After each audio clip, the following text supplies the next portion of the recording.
Akuma.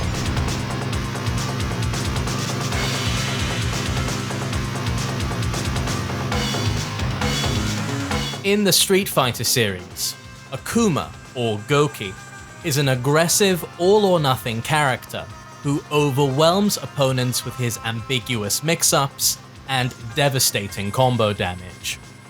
These traits have been faithfully carried over to Tekken 7, where Akuma stands as one of the most powerful, if somewhat controversial, additions to the roster. Akuma is able to break the conventional rules of Tekken in several ways when he has meter at hand. His down 3 to FADC cancel is an unseeable low that leads to a full combo on a clean hit, and continued pressure on block. This makes Akuma's mix-up game absolutely terrifying, and almost without question, the best in the entire game. With meter, Akuma can launch punish from a mere jab. Outside of Yoshimitsu's flash, which is very situational, this makes it the fastest launcher in the game, and fundamentally changes the risk-reward dynamic of how many characters can pressure Akuma. By comparison, the fastest any other character can launch is at -13, and even this is quite impractical in a real match. With EX Shoryuken, an invincible reversal, Akuma can blow through attacks even when at a severe disadvantage, meaning the opponent always has to be careful how they pressure him. As in Street Fighter though, if this is baited, then Akuma is toast.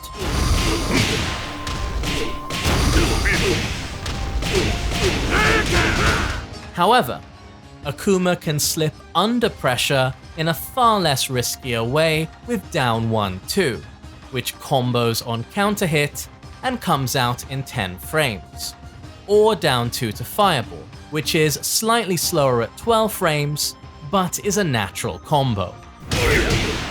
Like other quote-unquote 2D characters, Akuma can jump at the opponent to initiate pressure. He also has a demon flip to close space and initiate mix-ups, which can be very difficult for certain characters to deal with. Incredible damage output when he has meter. One of the few characters who can land match-practical death combos.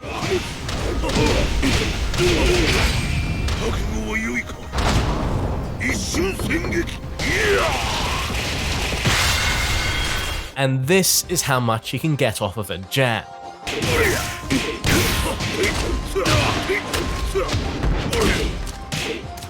This is of course increased when on a walled stage or when Akuma has rage.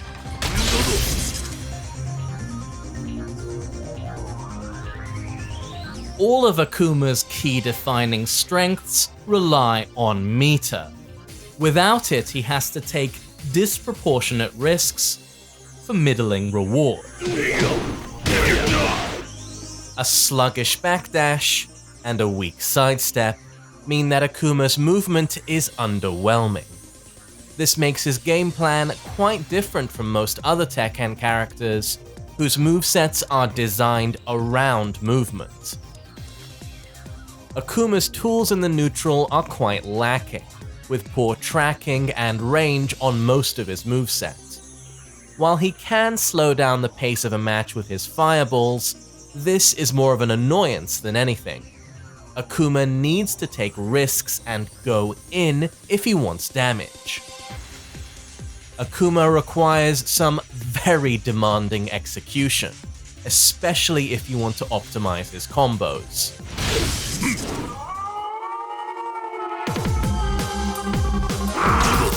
In Season 3, Akuma's combo damage has been slightly reduced, with minor damage reductions to his fireballs, heavy tatsu, and down 1-2 string, which is one of his best panic moves. His Okizeme is also slightly weaker, with forward 1+2 no longer spiking. This used to force a reasonably strong Okizeme setup at the wall, which either had the opponent waking up into his 50-50, or getting resplatted by down 3 into Shoryuken. On the other hand, Akuma's neutral game is now slightly better, with some recovery shaved off of his forward 3 and forward 4. Forward 4 now also leads to more damage on counter hits. Akuma also has a new move, which is a power-crushing mid-wall splat, with slight backswing blow properties, though in some matchups this is very punishable at -14. Finally, while back 1's damage has been slightly reduced, combo extensions are now easier and more consistent, and Akuma can now land his rage art, the Shungoku Satsu, after a screw. Previously he needed to wall splat. This makes his comeback potential even more explosive.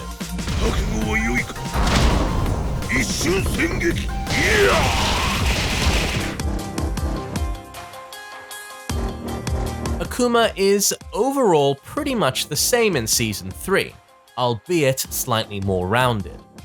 He was one of the most underrated characters for most of Season 1 and Season 2's competitive life though. By the end of Season 2, many top players agreed that Akuma was top 5, and with everyone above him now weaker and Akuma slightly stronger, he takes his crown as the current King of Iron Fist. This is subject to change though. Akuma is a highly unconventional character, so it's only recently that we've been able to see just what he's capable of on a global stage.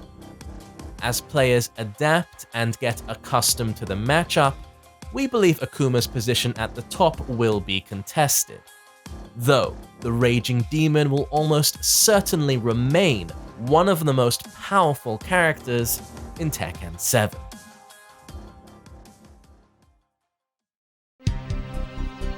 Thank you for watching, everyone. From now on, all our major upcoming videos will be accompanied by PDFs of the script so that the information is more readily accessible. Please see the description for a link.